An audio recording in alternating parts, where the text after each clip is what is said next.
Hi everyone, it's Sharon here, and a question, actually 4 questions on the same subject, were submitted to me for the June free healing call. And it seemed like such an important topic, and there are 4 questions, so I didn't feel like I would have enough space to answer these questions fully in the free healing call. So that's why I'm doing this video, because this is a really important series of questions, and it's a really deep topic and I wanted to do it justice rather than just sort of answering quickly on the call. So the subject is about praying, and the questions are, so I'll read the questions to begin with and then we'll go through them.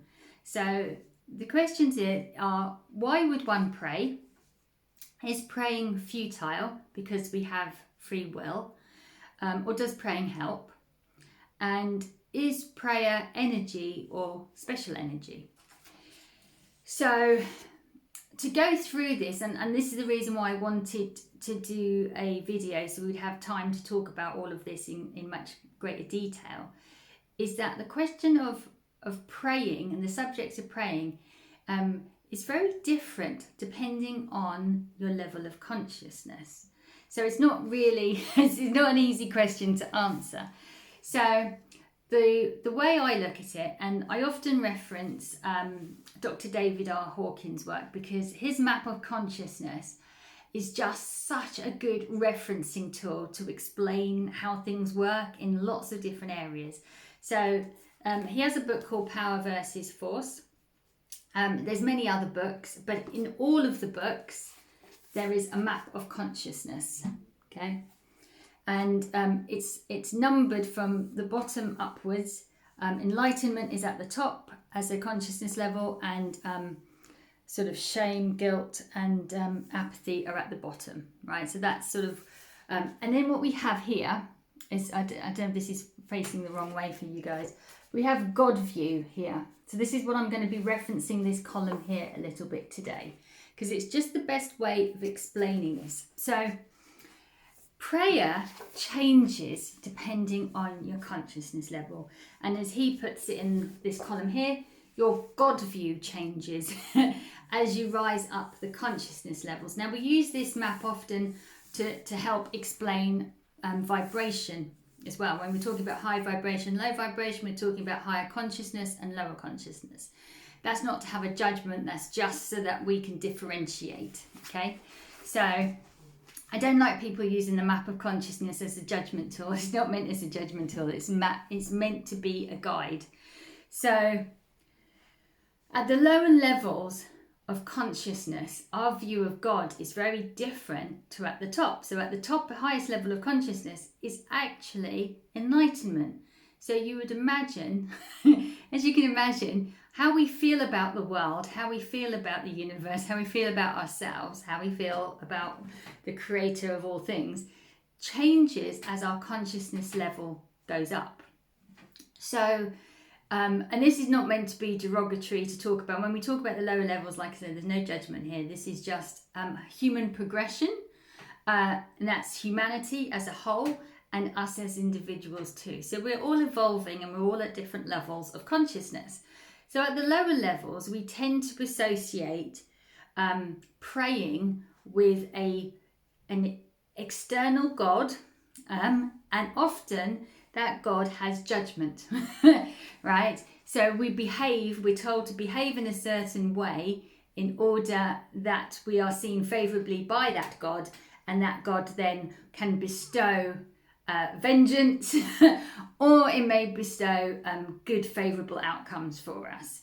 So if you look at the lower levels of God view, so if you just see this as the centre point here, this centre point is where we start to think of ourselves as a more positive consciousness, and this is our negative emotions, our negative feelings, and so things that are associated are like pride, anger, fear, grief, apathy, despondency, things like that. So when we're in that God view, that lower consciousness God view, we kind of feel like there's punishment and reward, heaven and hell, that we are praying to an external source who can bestow, depending on our behaviour or depending on circumstances, whether we are seen favourably or not. So praying at that level is very different to when you go to the next level. So what I would call the next level up is more when you become a co-creator with the universe. So I don't know if you can see that, but there's intention there. So when we start to realise that we are actually not at the mercy of our surroundings, our environment, or a angry or vengeful God, we start to realise that actually we might be more powerful than we realise, and we tend to move into this idea of co-creation with the universe. And so what we do is we start to use our intention, our thoughts, our conscious choosing to create the outcomes that we want. So we tend not to focus so much on praying, and we tend to focus more on what can we create ourselves, right? What favourable outcome can we create within our environment from all the possibilities that the universe provides for us? Out of all infinite possibilities, what do we choose for ourselves? What outcomes do we choose? So in that scenario, when we kind of get to that level, praying sometimes moves aside a little bit for conscious co-creation. Not always, but it tends to. So we start using our thoughts, which are also energy. And some people might say, well, are they any different? Are prayer and intention different? Well, the difference is not that, so they're both thoughts or they're both words, but the motivation is that we are not asking in the same way for an outcome from something more powerful than us and kind of hoping and wishing for an answer. It's more the fact that we believe we are co-creators. So the motivation is I'm creating this as well with the universe and for this outcome to be favourable for me. So we turn more into an intention type of worldview that we can create what we want for ourselves, and not so much that we are praying and hoping for an outcome. Now, when we get to the next kind of level, and I'm sort of bunching all the levels together. There are very individualized levels, but just for the sake of summary, then the next level is very different again. And the next level is the understanding that there are certain things in our soul path, and there are certain things that sometimes don't come to fruition, even with prayer or intention, and we kind of question why that is. And so part of that is the recognition that although we might consciously choose something for ourselves, our minds are actually quite limited, right? We can only kind of say what we want based on our own experiences. Even if we are quite intuitive at this point, we start to realise that even if we're guided towards certain things, some things don't quite work out the way we expect them to. So there is this next level of actually when we stop kind of sort of wanting immature things for ourselves, like just things and objects and stuff. And the outcomes that we want is not just for ourselves, but for the highest good of ourselves and for highest good of all. And our worldview kind of turns into, we kind of come back to God in a way from like the co-creation. We still have that, but in another sense, we kind of reach this point where we kind of realize, actually there's something truly intelligent, truly wise, truly loving, truly benign, loves everyone equally. And it's not about praying for something favourable just for ourselves, but it's more about the understanding that there's a bigger plan, there's a bigger purpose for some of us. Okay, so that level I would kind of say is up here in the loving category, at the loving level. And we see the universe as loving. We see it as facilitating our greatest potential and others' greatest potential. And we started to take judgment out of everything. And what do I mean by that? So when we are consciously choosing, we are very subtly saying, I prefer this over this because I like this more or I dislike that less, right? I want this outcome for me because I have judged that outcome to be better, and therefore I want that. But as we get higher up in our consciousness levels, we start to see things more just as experiences, and there's less judgment. So we're less concerned with choosing our outcomes. So we're not praying for a specific outcome anymore. We're not trying to co-create a specific outcome anymore. What we are doing instead is saying, hey, I know that there's a loving universe. I know that it wants the best for me. I know that that best for me is not based on how good, bad I've behaved or what thoughts I have. I know that it's an unconditional, unanimous, equal loving universe.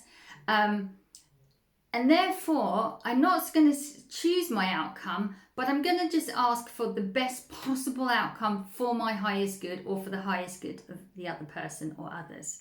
Okay, so it's still a request. So, and I'll talk about this a bit more in a second. It's still a request. So some may say that's still prayer. Co-creation, you may say, is an intention. It's just another word for a prayer, but it's really more about how we are asking and who we are asking and the nature of the motivation of the asking. That's important. So when we are at the level whereby we recognize that we don't really need to judge our outcomes, we're kind of saying, well, we'd like a pleasant experience ideally, but we also recognize that the difficult challenges are also there deliberately by the universe for our own evolution and growth. So we stop really asking for too many things. And instead, what gets replaced is actually surrender.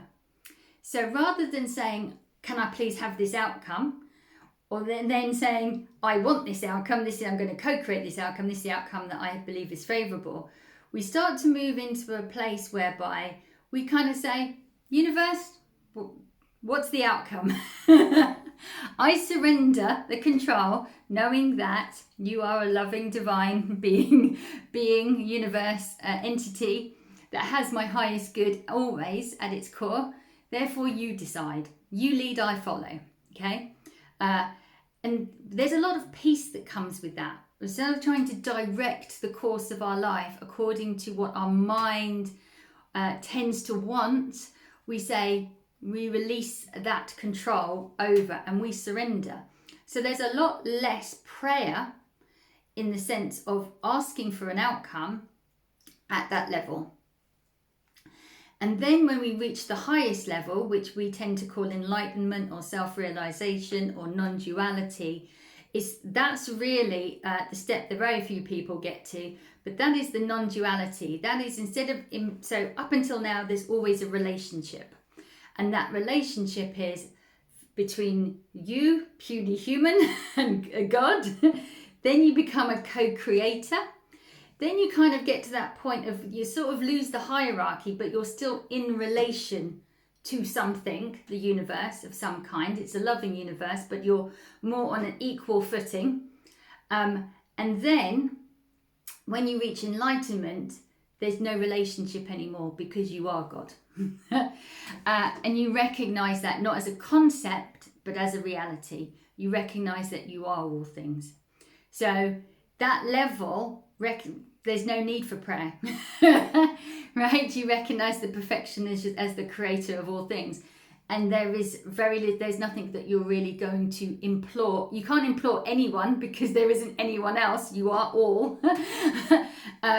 And you also don't feel the desire to change anything because you recognize the perfection of it all.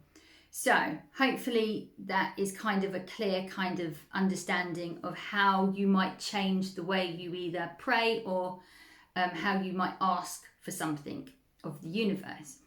So, I picked up from Karina Grant, who's another quantum touch instructor, when I set an intention for healing.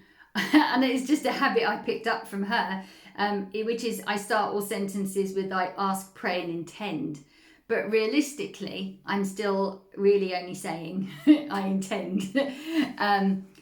So it depends on your perception of how you see God and how you see yourself in relation to that, as to who or what you're praying to.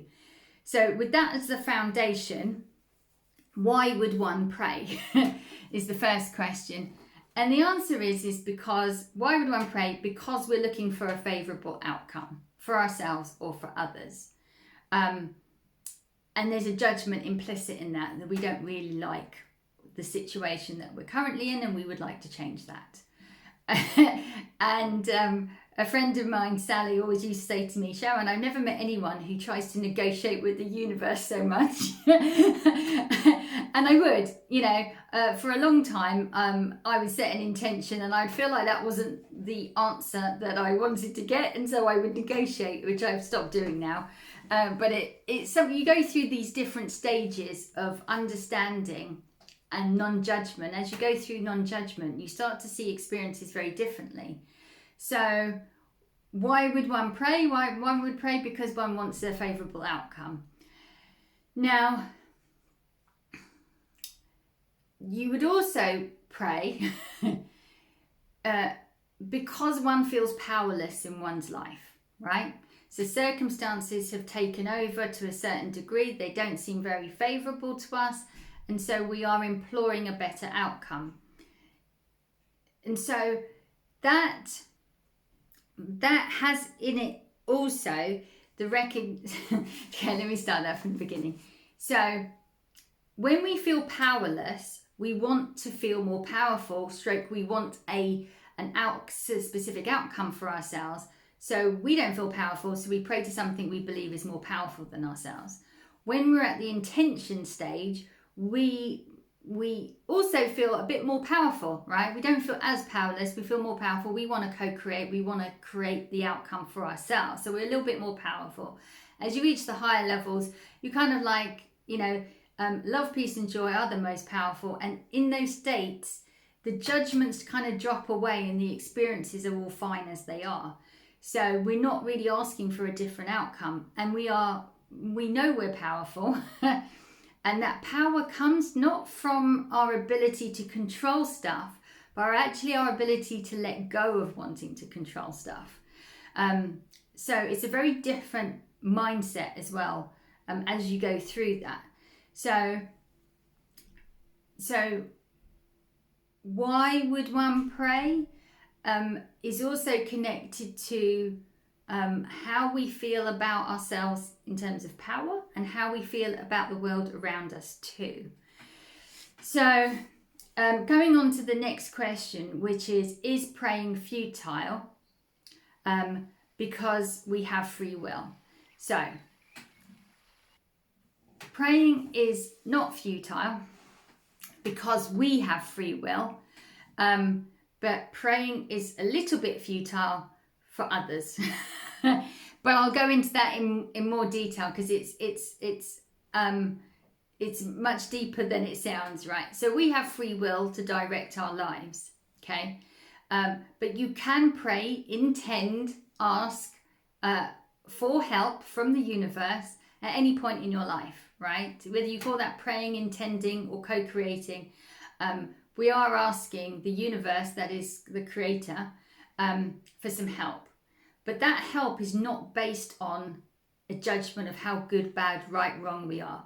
Whether you are a saint or you are a sinner or you are a murderer or you are a child it doesn't really matter. There is no hierarchy in love and there is no hierarchy in the universe.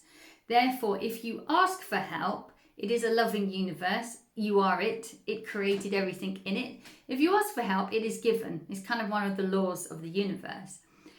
Is it given always? Yes. Is it always received? No. Is what is given what you ask for? No, not always. Or it is, but not in the way that not in the way you were expecting. Therefore, for ourselves, we can ask for something for our highest good. We can ask for things, and it's not really about is it given, it's really about our ability to receive it. So our ability to receive it is more complex. Do we feel worthy of it? Is it showing up in the form that we like? Are we even recognizing the help as it is arriving? But is it given? Yes, it is always given.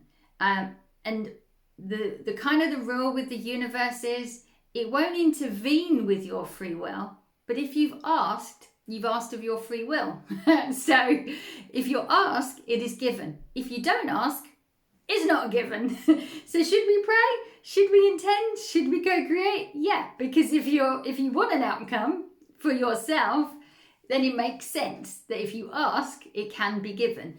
Then your job is to receive it, okay? To recognize it and then receive it.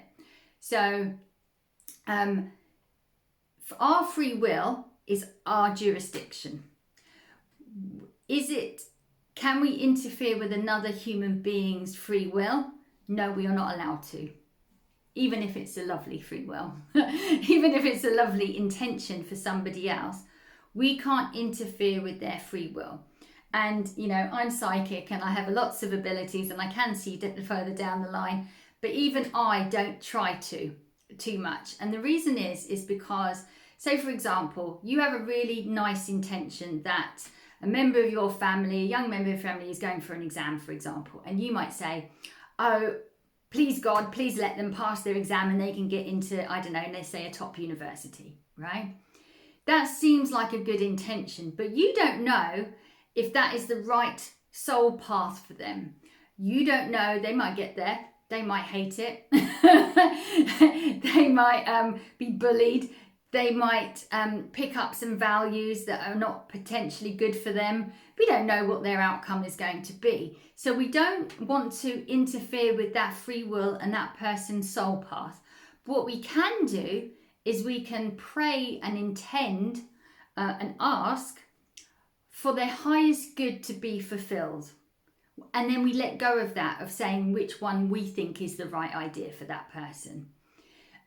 So we can send love, we can send energy, we can send goodwill, but we are not choosing an outcome for them. That is not allowed. You can try it, but it's not going to work.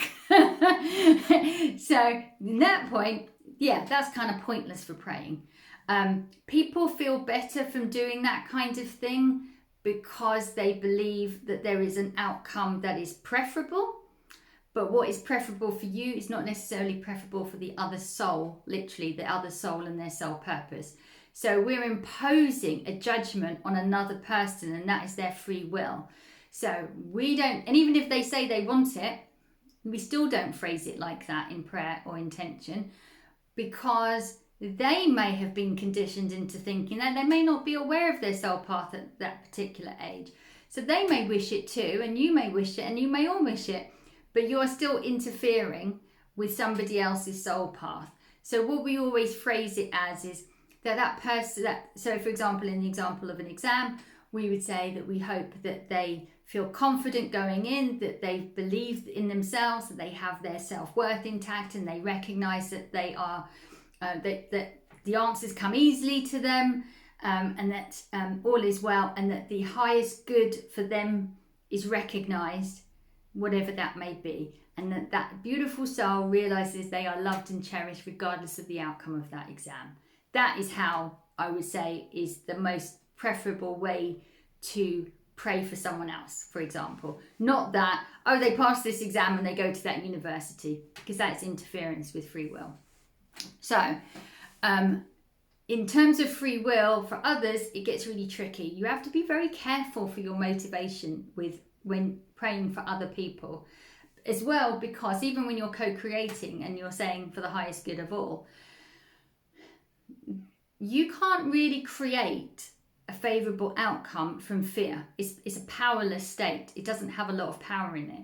You create and co-create, and that's the reason why we have to get to a certain level of consciousness to co-create. We co-create from the higher levels, which are more powerful, which is where power of creativity comes from, right? So when you pray, if the intention is coming out of love, that's great, that's powerful. If it's coming out of fear, it's not going to do very much anyway. And the way I look at it is that when you first learn how to manifest stuff and you're learning how to create things in the world, co-create things in the world, you start to feel more powerful, right? and sure, you feel, oh, this is great, I can create stuff, right? But you have to be very mindful of your intentions. And when you're creating something for yourself, it's quite a lot of fun. But it's usually quite immature and no harm, no foul is done. You can have quite a lot of fun at that level of co-creation. But we always have to be mindful of how we are asking for things and what we're asking for things. Because as we become more powerful, we become more conscious of other people's free will, soul path, are also soul path, and we stop seeing challenges as we stop seeing things as problems and more things as evolutionary challenges to help us grow. So we don't really want to interfere too much with other people's soul paths. We don't feel the urge to create outcomes. We are actually more accepting of all experiences in much greater detail. So we don't have to sort of feel the need to pray so much for certain specific outcomes, which is good for even for groups. So sometimes, when I teach quantum touch, I say to people, when we get to the group element, be careful of your motivation, because you might say, I'm praying for peace in the Middle East, which sounds like a lovely intention, and it is. However, there's an implicit judgment that there's a judgment in there, and that judgment is that these people are wrong or bad, and I want them to change so that I can be happy and other people can be happy. But there's a judgment in there. That's not. There's no judgment in love. So you're not creating from a powerful place. There's a judgment in there. But if you set an intention, or you pray that those people who are inflicting violence upon others recognizes their true nature, and in knowing their true nature, knowing they too are God, that when they hurt someone else, they are actually hurting themselves, hurt others, they're hurting themselves. They recognize their true nature is love, and they are able to embody that, and they may wish to act and behave in a different way. Then that's kind of okay, right?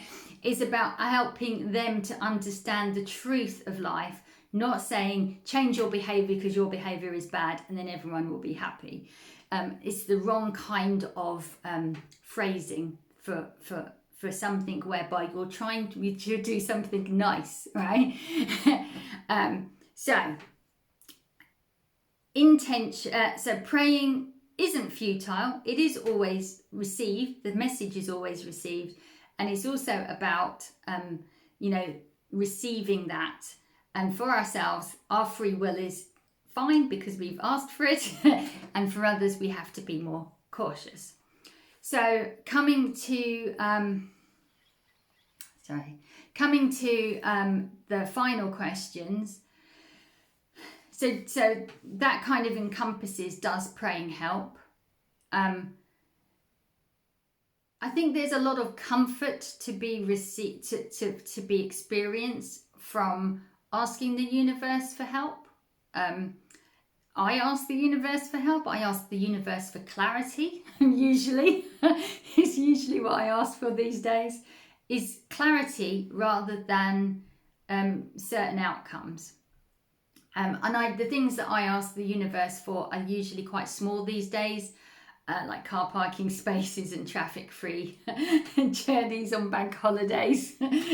Just the things to make my life easier. I don't really have any of the big stuff. I surrendered a long time ago, my career path, my work path. I just went, you know what, you obviously know what I'm supposed to do better than I do. I surrender it. You drop me breadcrumbs, I'll pick them up. And it's a much more peaceful way of being. And this comes with a lot of that comes with the acceptance and non-judgment. So, but there is a lot of comfort to be had in communing with the universe.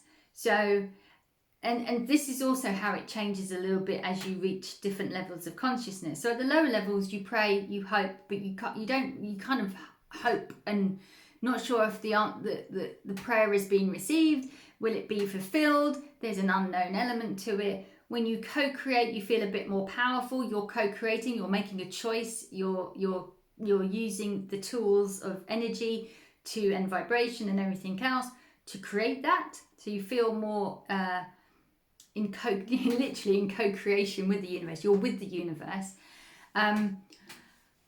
When you reach a high levels of consciousness and you open up your intuition and your ability you actually start talking to the universe, and the universe talks back. There are guides, there are angels, there are all kinds of beings who are also there to help. And you actually end up in conversation. You're in communication as if the universe is another person, right? You can actually commune with all aspects of consciousness. So you're not sending something out with a wish and a prayer and a dream and hoping. You're actually having a communication, and it's a direct communication, and you get clarity and you get some understanding, and then you can kind of resolve things, and then you resolve that within yourself. You don't really need the universe to resolve most things for you, because you're having a conversation. How do I resolve this? Oh, actually it's not external to me. I don't need my external circumstance to change. It's obviously within me. When I change, when my perception changes, then the experience changes. So you don't go from wanting the universe to change things for you, but more that you're utilizing the clarity that the universe gives you to change something within yourself, so that your experience of that situation changes. So the relationship to this changes a lot as you go through the different consciousness levels. And then when you are God, there's no one to communicate with, right? You are it. And there is no need to change anything, because it is perfection. As we as humans find hard to conceive that the world is perfect, right? But from a consciousness, pure awareness level, everything is as it is meant to be. So, does praying help? Yes, but it depends on how you're framing that. And then finally, the question was, is prayer just energy, or is it special energy? And so thoughts, everything in the universe is energy. So yes, thoughts are energy, words are energy. So when you think something or when you say something, it has an energetic vibration to it and frequency. So yes, it is energy. Is it special energy? It depends on where it comes from. Fear-based, love-based. If it's love-based, so the word special has a slight judgment implicit in it again. And that is it special or not special? So we've got really these dualistic minds, good, bad, right, wrong. Right, special, not special. There's a judgment implicit in there. So I wouldn't say special energy. What I say is, if it comes from love, it's more powerful. And if it comes from fear, then it's not so powerful. So if prayer is done out of a loving state, and that includes self-love for oneself, that you wish a favourable outcome for yourself. If it comes from love, then it has a greater power and potential to come into fruition. If it comes from fear, not so much so. Okay. So, and this is why these are linked to consciousness levels. Fear is a mind-based experience. Fear comes from the mind. It doesn't come from anywhere else. It's created by the mind, because the mind was given to us as a tool to protect us. One of the things it was given to us is to record all of our life experiences, so we have a database of information to protect us from danger and to help us do stuff in the world. So fears come from the mind, and at the lower consciousness levels, we are in mind states. So anger is a mind state, fear, shame, guilt, all mind states. So these aren't powerful states. As we come through the consciousness levels, what happens is that we move from mind states to essence states. Those are our true nature. Love, peace and joy are our true nature. And those are therefore the more powerful states. These are the states that are naturally occurring with everybody, regardless of experience. We all love, peace and joy at our core. And we are all powerful at our core. So the mind states aren't very powerful. So when we pray or do anything from those levels, they're not really that effective. But as we reach the higher levels, the irony is actually that we become more powerful. Our thoughts become more powerful. But because the intention is love, peace and joy, what we're trying to create, if we're trying to create anything at all, is all good stuff, right? So it's not really about individual wanting at that level. That kind of individualization and realizing that you're an individual that needs individual experiences in a certain way in order to be happy, that all falls away, right? That no longer becomes true for you, because you're not in a mind state. You're now living for more from your essence, from your spirit. And so when you're in your essence and your spirit, you can find joy in everything. You can find peace in everything. You can find love in everything. Therefore, what is there to be changed? What outcome needs to be different? And anything that is not that is only put in your path to help you find more of that. So we stop looking for outcomes to be, preferable or positive. It becomes less stark, because we're living from essence and we're not judging stuff. Whereas when we're in our mind state, our mind says, no, I don't like that. No, that's not good. No, I can't be happy in this environment. No, I can't be powerful in that experience. And so it really is very different places from which you what you want, what you asked for, how you are, how you feel, how you view the world. So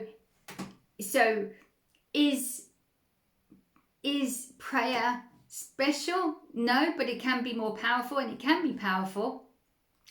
But when we're talking about free will as well, and I'm just going to end on this, is that people pray for example, for others to recover from a fatal condition. Okay.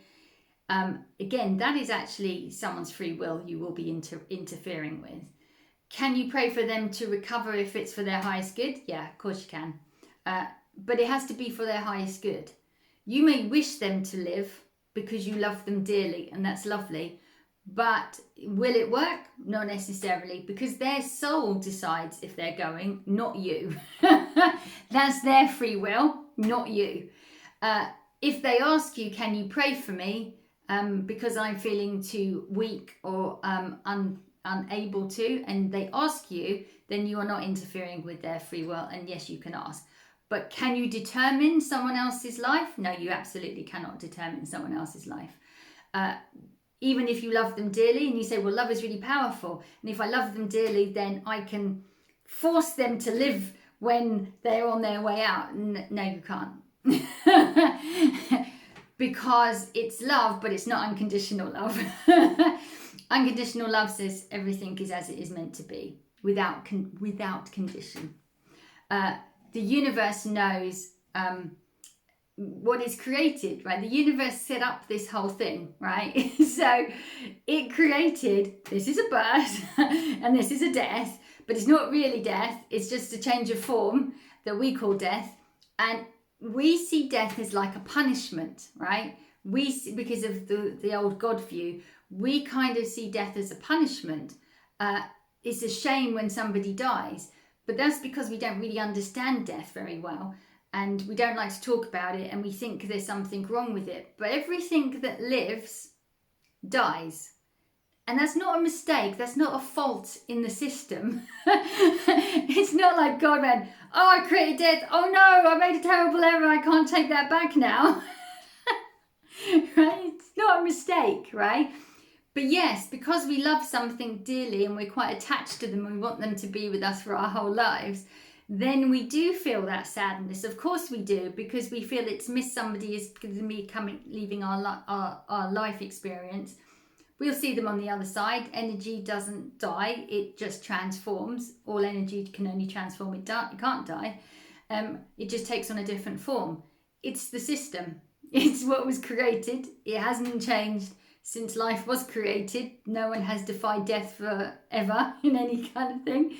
So it's part of life. So when we are asking for someone's health, yes, there is room for prayer in that, for sure.